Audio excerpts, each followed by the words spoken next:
अर्जुन आराम से सो रहे थे। अचानक ही उनके घर की घंटी बजती है, जिसके चलते सुबह के वक्त तान्या की आंखें खुलती हैं और वो अर्जुन को हिलाते हुए कहती है, अर्जुन क्या हो गया तुम्हें? इतनी देर से घर की घंटी बजी जा रही है, तुम मुंह के उठने का नाम ही नहीं ले रहे हो। जाओ जाकर देखो कौन आया है। ओहो, मुझे क्यों उठा रही हो? नींद से तुम खुद ही जाकर देख लो ना, कहीं तुम्हारी कोई सहेली तो नहीं आ गई इतनी सुबह सुबह। ये सुनते ही तान्या नींद में आंख मसलते हुए उठती है और दरवाजा खोलती है। दरवाजे पर कोई और नहीं बल्कि उसकी माँ होती है। मुझे तो ये लगा था कि तू आज दरवाजा खोलने ही नहीं वाली। इतनी कौन सी गहरी नींद में सो रही थी जो तुझे ये घंटी बार बार बजाने पर भी सुनाई नहीं दे रही थी? माँ? अरे इतना बड़ा मुंह फाड़ कर माँ क्यों बोल रही है? मैं यहीं पर हूँ, धीरे धीरे माँ बोलेगी तो मुझे सुनाई दे जाएगा। बहरी नहीं हूँ मैं। शोभा इतना बोलते हुए घर के अंदर आ जाती है। तभी कमरे से अर्जुन भी उबासी लेते हुए उठकर बाहर आ जाता है। ये मैं क्या देख रही हूँ? ये लड़का कौन है तान्या? ये सब क्या चल रहा है? तूने तो मुझे फोन पर कहा था कि तू अकेले रहती है। माँ बैठो तो सही, मैं आपको बताती हूँ। तान्या घबराते हुए अपनी माँ शोभा से कहती है, दरअसल माँ बात यह है कि मैं और अर्जुन हम दोनों यहाँ लिव इन में रह रहे हैं। लिव इन में रहने का क्या मतलब है? तुम दोनों ने शादी कर ली है क्या? नहीं माँ, शादी नहीं की है, लेकिन शादी की तरह हम एक दूसरे के साथ रह रहे हैं। तान्या, क्या तू इसलिए यहाँ पर अकेली रह रही थी कि एक गैर मर्द के साथ, जिसके साथ तूने अभी तक शादी भी नहीं की? तुझे तो शर्म आनी चाहिए, तूने तो हमारी नाक ही कटवा दी। माँ इसमें कोई बुराई वाली बात नहीं है, आजकल ये सब नॉर्मल हो गया है। आजकल के बच्चे लिव इन रिलेशनशिप में रहकर एक दूसरे को समझते हैं और बाद में शादी करते हैं। मैं तो समझ ही नहीं पा रही हूँ कि तुझे कैसे समझाऊं। चल तुझे इतनी समझ नहीं है तो कम से कम इस लड़के में इतनी समझ होनी चाहिए कि ये तेरे साथ शादी करके रहता। ये सुनते ही अर्जुन भी मौके पर चौका मार ही देता है। ऐसी बात नहीं है माँ, मैं तो इसे कहा था कि शादी करके रह लेते हैं, लेकिन इसने मेरी सुनी ही नहीं। मैं तो खानदानी लड़का हूँ, मैं शादी करने के लिए तैयार हूँ अगर आपको मैं पसंद हूँ तो। अगर ऐसी बात है तो फिर ठीक है, पहले मैं तुम्हारे माता पिता से मिलूंगी, उसके बाद तय करूंगी कि मुझे तुम्हारे घर बेटी देनी है या नहीं। ये सारी बातें सुनने के बाद तान्या हैरान हो जाती है, क्योंकि इतनी जल्दी तो उसने शादी की सोची ही नहीं थी। लेकिन माँ कहाँ मानने वाली थी। अगले ही दिन शोभा अर्जुन के घर उसके माता पिता से मिलने पहुंची। कितना सुंदर और कितना बड़ा मॉडर्न जमाने का घर है। ये तो सच में ही बहुत सुंदर नजर आ रहा है। मेरी बेटी ने तो बहुत ही अच्छे खानदान का लड़का ढूंढा है। अरे बहन जी, कब से आपने कुछ भी नहीं लिया? चाय कॉफी कुछ तो लीजिए। हाँ बहन जी, बिल्कुल। दरअसल मैं आपसे यहाँ अपनी बेटी और आपके बेटे के रिश्ते की बात करने आई थी। वो दोनों एक दूसरे को बहुत पसंद करते हैं और फिलहाल तो साथ में ही रह रहे हैं। हाँ बहन जी, आपने बिल्कुल सही कहा। आजकल तो बच्चे अपनी ही पसंद देखते हैं और फिर मुझे तो आपकी बेटी पसंद है। अगर आपको हो तो रिश्ते की बात को आगे बढ़ाएं।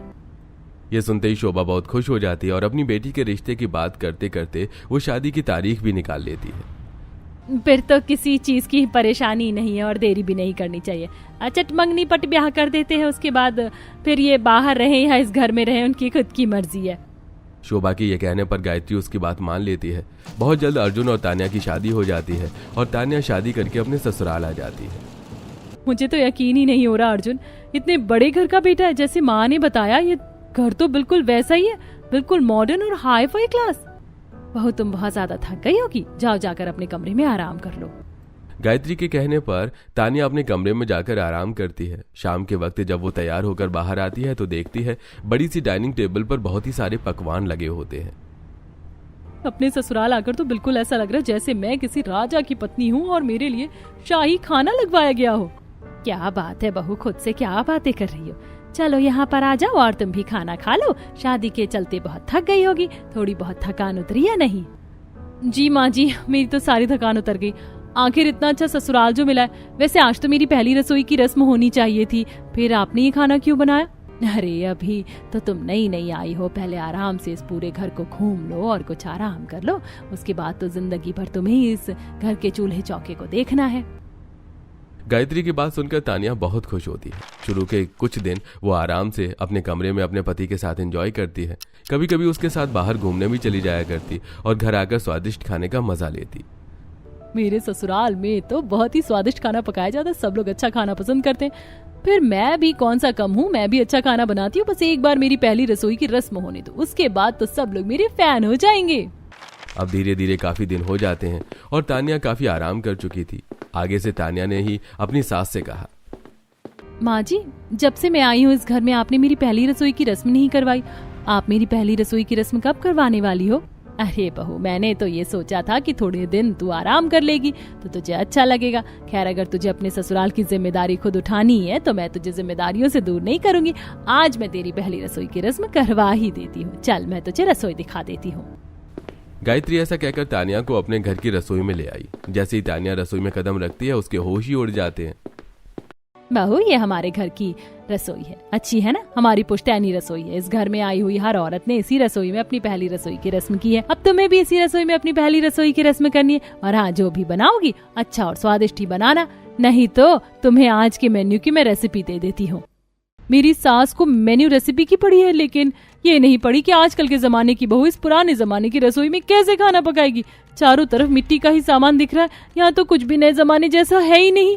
ऊपर से गैस चूल्हा तक नहीं है। अरे, गैस चूल्हा तो बहुत दूर की बात है, यहाँ तो गैस स्टोव भी नहीं है, मिट्टी का चूल्हा है। गायत्री वहीं खड़े होकर उसे सब कुछ बताना शुरू कर देती है। पहले तुम्हें पूरी रसोई में मिट्टी के लेप से लिपाई करनी है, उसके बाद लकड़ियों से चूल्हा जलाना है और फिर खाने में आज भरमा बैगन की सब्जी, पूरी, पनीर का भरता, मसाला करी भिंडी बनानी है। साथ में पानी के हाथ की रोटी भी बना लेना।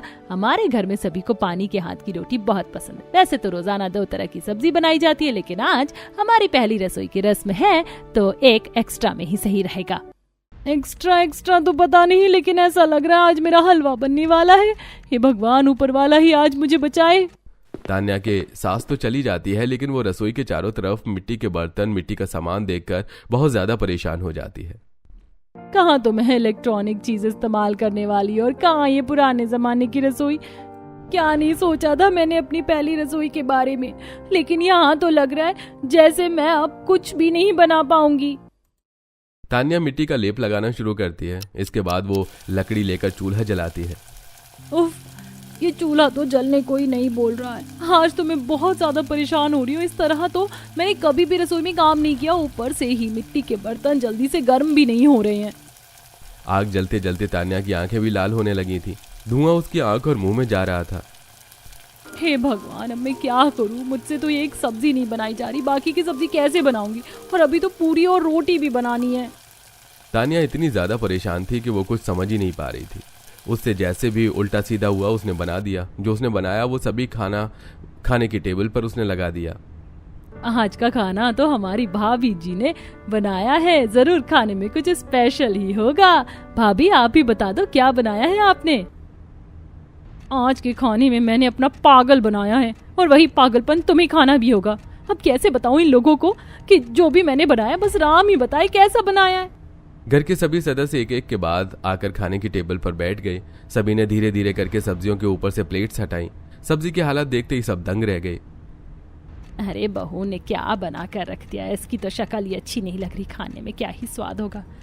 अरे मैं तो भूल ही गई थी, ये बहू शहर की है ना कि गांव की, जिसे चूल्हा चौका करना नहीं आता होगा। लगता है भाभी को नए जमाने के ससुराल में पुराने जमाने का किचन रास नहीं आया, तभी तो खाना ऐसा बेस्वाद लग रहा है। लगता है आज तो मुझे बाहर से कुछ खाना होगा। जिस खाने में जलने की बदबू इतनी आ रही है वो खाना पता नहीं कैसा होगा। ऐसा बोलता हूँ कि मैं बाहर से खाना खाकर आ गया हूँ, तभी इस खाने से बच पाऊंगा। खाना देखते ही सब लोग बस उसे देखते ही रह गए। तभी तानिया बोल पड़ी, अरे आप लोग कुछ ले क्यों नहीं रहे हैं? खा लो, मैंने बहुत मेहनत से आप सभी के लिए खाना बनाया है। बहू, लगता है तुम्हारी माँ ने तुम्हें गोल रोटी और साफ रोटी बनाना नहीं सिखाया, तभी तो ये रोटी बिल्कुल कोयले की तरह नजर आ रही है। तुम भी ऐसे ही रोटी खाकर बड़ी हुई हो क्या? नहीं बाबूजी, ऐसी बात नहीं है। मैं शहर में बहुत अच्छा खाना बनाती हूँ, लेकिन वहाँ पर जो अच्छा खाना बनाना जानता हो उसके हाथों से ऐसा खाने का नाश देखकर तो मैं बिल्कुल नहीं कह पाऊंगा कि तुम्हें अच्छा खाना बनाना आता भी होगा। बस मेरा तो पेट भर गया है, मैं जा रहा हूँ अपने कमरे में सोने। तुम्हें तुम्हारा खाना मुबारक हो। अपने ससुर की यह बात सुनकर तान्या हैरान हो जाती है। वो कुछ कह ही नहीं पाती। ऐसे ही धीरे धीरे सभी लोग टेबल से उठकर अपने अपने कमरों में चले जाते हैं। गायत्री जाते हुए अपनी बहू से कहती है, कोई बात नहीं बहू, कभी कभी ऐसा भी हो जाता है। कल रसोई मैं खुद ही संभाल लूंगी, तुम परेशान मत होना। गायत्री इतना कहकर कमरे में चली जाती है। उसके बाद जाते ही बेचारी तान्या फूट फूट कर रोने लगती है। मैंने इतनी मेहनत से सभी के लिए खाना बनाया था, लेकिन किसी ने भी नहीं खाया। ये खाना भी उस लायक नहीं कि खाया जाए। मैं अपनी पहली रसोई की रस्म में इतना बुरा खाना बनाऊंगी, मैंने कभी जिंदगी में नहीं सोचा था। तान्या को रोते हुए अपने पास से ही सारी बातें करते हुए अर्जुन सुन लेता है। वो उसे प्यार से समझाता है। अरे इस बात पर रोने की क्या बात थी, कभी कभी ऐसा हो जाता है। तुम शहर में इलेक्ट्रॉनिक चीज इस्तेमाल करती हो तो कुकिंग बहुत अच्छी होती है। कोई बात नहीं, मैं समझ सकता हूँ। तुमने पहले पुराने जमाने की रसोई कभी नहीं देखी होगी, है ना? लेकिन यहाँ तो यही रसोई है और ये तुम्हारी और हमारी अब पुश्तैनी रसोई है, इसलिए तुम्हें इसी में काम करना होगा। अर्जुन ऐसा बोलकर वहां से चला जाता है, जिसके बाद तान्या अगले ही दिन सुबह दोबारा से अपने नए जमाने के ससुराल की पुरानी जमाने वाली रसोई में जाती है, जहां वो फिर से वही सभी के लिए स्वादिष्ट नाश्ता बनाने की कोशिश करती है। अब चाहे कुछ भी हो जाए, मैं पूरी कोशिश करूंगी सभी के लिए नाश्ता बनाने की।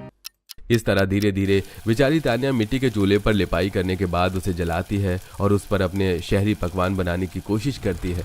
इस बार वो पहले से अच्छा बना लेती है, जो देखने में भी अच्छा होता है और खाने में भी स्वादिष्ट लगता है। अब तो मुझे थोड़ा सा स्वाद ठीक लग रहा है।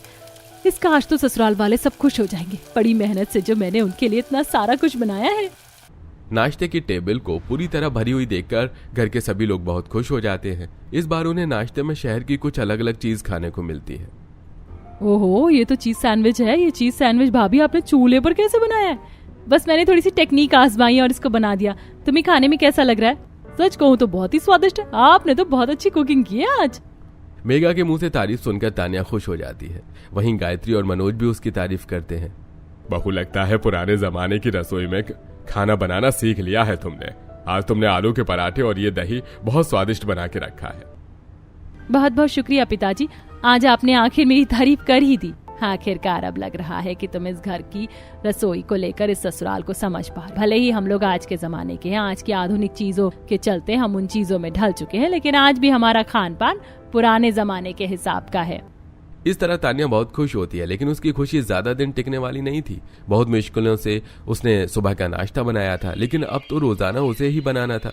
जब भी वो पुराने जमाने की रसोई में कुछ बनाने जाती तो कभी सिलबट्टे पर मसाले पीसने से उसके हाथों में जलन होती, तो कभी चूल्हे की जलती लकड़ी हाथ पर लग जाती। ओए होए होए, भगवान, मेरा तो हाथ जल गया, मुझे बहुत दर्द हो रहा है। रोज रोज ये चूल्हे पर खाना पकाने में बहुत दिक्कत हो रही है। ऊपर से तो आज ये लकड़ी भी नहीं जल रही है। तान्या इतना ज्यादा परेशान हो चुकी थी कि बस अब उसे बर्दाश्त नहीं हो रहा था। ऊपर से घर वालों की फरमाइश भी खत्म नहीं हो रही थी। बहू, रोजाना तो तुम रोटी सब्जी सब बना ही देती हो, लेकिन सब्जी खाकर मैं थोड़ा बोर हो गया हूँ। तो तुम क्या मेरे लिए सिलबट्टे की तीखी तीखी चटनी बना दोगी? मनोज के कहने पर तान्या उसे मना नहीं कर पाती। ठीक है बाबूजी, अभी बना कर लाती हूँ। तान्या रसोई में जाती है और चटनी पीसना शुरू कर देती है। चटनी पीसते पीसते उसके हाथों में बहुत ज्यादा जलन होने लगती है और उसके हाथों पर लाल लाल दाने भी पड़ जाते हैं।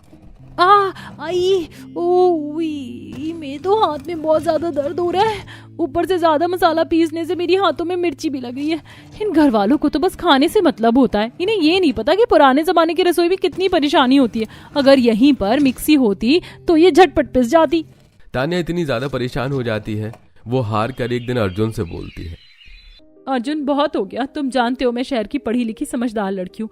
मैंने आज तक ऐसी रसोई कभी नहीं देखी। फिर भी मैंने तुम्हारी बात समझकर सबके लिए इतने पुराने जमाने की रसोई में खाना बनाया, लेकिन अब मैं और नहीं बना सकती। तुम इस पुराने जमाने की रसोई को ठीक करवाओ। तुम पागल हो गई हो क्या? जो रसोई हमारी पुश्तैनी रसोई है, तुम उसे ही बदलने की कोशिश कर रही हो? ऐसा तो कभी भी नहीं हो सकता, सपने में भी नहीं हो सकता। माँ बाबूजी इस बात पर नहीं मानेंगे। तान्या को यह सुनते ही बहुत तेज गुस्सा आता है और वो गुस्से में बोलती है, अगर ऐसी बात है तो फिर ठीक है, मुझे इस घर में रहना ही नहीं है। मैं जा रही हूँ इस घर को छोड़कर। तुम रहो यहाँ, क्योंकि यहाँ किसी को भी मेरा दुख दर्द दिखाई नहीं देता, और जो परिवार मेरा दुख दर्द नहीं समझ सकता वहाँ मेरा कोई महत्व नहीं। तान्या ऐसा कहकर अपने ससुराल से अपना सामान लेती है और शहर में वापस आकर रहने लगती है। उसके जाने के बाद कहीं न कहीं अर्जुन परेशान होकर अपने माता पिता को समझाता है। माँ, पिताजी, मेरी बात का बुरा मत मानना। मैं कुछ गलत नहीं कह रहा, बस जमाने के साथ चलती हुई चीजों को लेकर कह रहा हूँ। हमारे घर की रसोई बहुत ही पुराने जमाने की है, जिसमें औरतों को काम करने में बहुत कठिनाई होती है। आज का जमाना कितना आगे निकल गया है। मिक्सी, मशीन, सब कुछ आ गया है। इसी के साथ ऑटोमेटिक गैस चूल्हा भी आ गया है। मैं सोच रहा था कि क्यों ना रसोई को बदलकर नए जमाने की रसोई बनवा देते हैं। ये सुनते ही पहले तो मनोज बहुत गुस्से में हो जाता है। अरे, आज तुम्हें यह रसोई पुराने जमाने की लग रही है। कल को जब हम और ज्यादा बूढ़े हो जाएंगे तो पुराने जमाने के समझकर हमें भी उठाकर घर से बाहर फेंक देना। अरे, दिक्कत ही क्या है इसमें? रसोई में औरतों को खाना ही तो बनाना है। मनोज की आवाज सुनते ही कहीं ना कहीं गायत्री को भी एहसास होता है और वो कहती है, आपने तो कितनी आसानी से कह दिया कि औरतों को रसोई में खाना ही तो बनाना होता है। आपको पता है कितने सालों से मैंने उस रसोई में परेशानी उठाई है, लेकिन आज तक चूं तक नहीं किया, बस इसीलिए क्योंकि मैं अपनी पुरानी परंपराओं को लेकर चल रही थी। लेकिन आज के जमाने की लड़कियां कहाँ लेकर चल पाएंगी, और इसी तरह आगे ये वंश चल भी नहीं पाएगा। कहीं ना कहीं गायत्री की बात सुनकर मनोज को भी इस बात का एहसास होता है।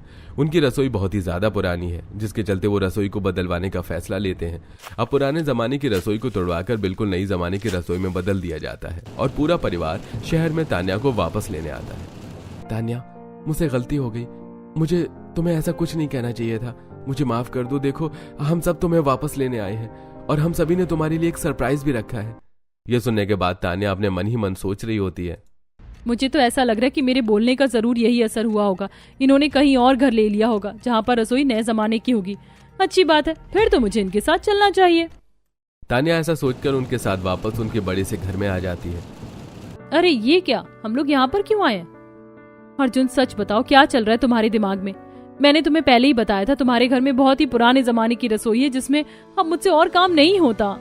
तान्या के ऐसा कहने के बाद अर्जुन उसकी आंखों पर पट्टी बांध देता है और उसे घर के अंदर लेकर आता है, जहां घर के सभी लोग उसे सीधा नई जमाने के ससुराल में नई जमाने की रसोई में ले आते हैं, जहां सब कुछ इलेक्ट्रॉनिक होता है। ऑटोमेटिक गैस चूल्हा, मिक्सी मशीन, ओवन, चिमनी, सब कुछ उसकी फैसिलिटीज के अकॉर्डिंग वहां मौजूद था।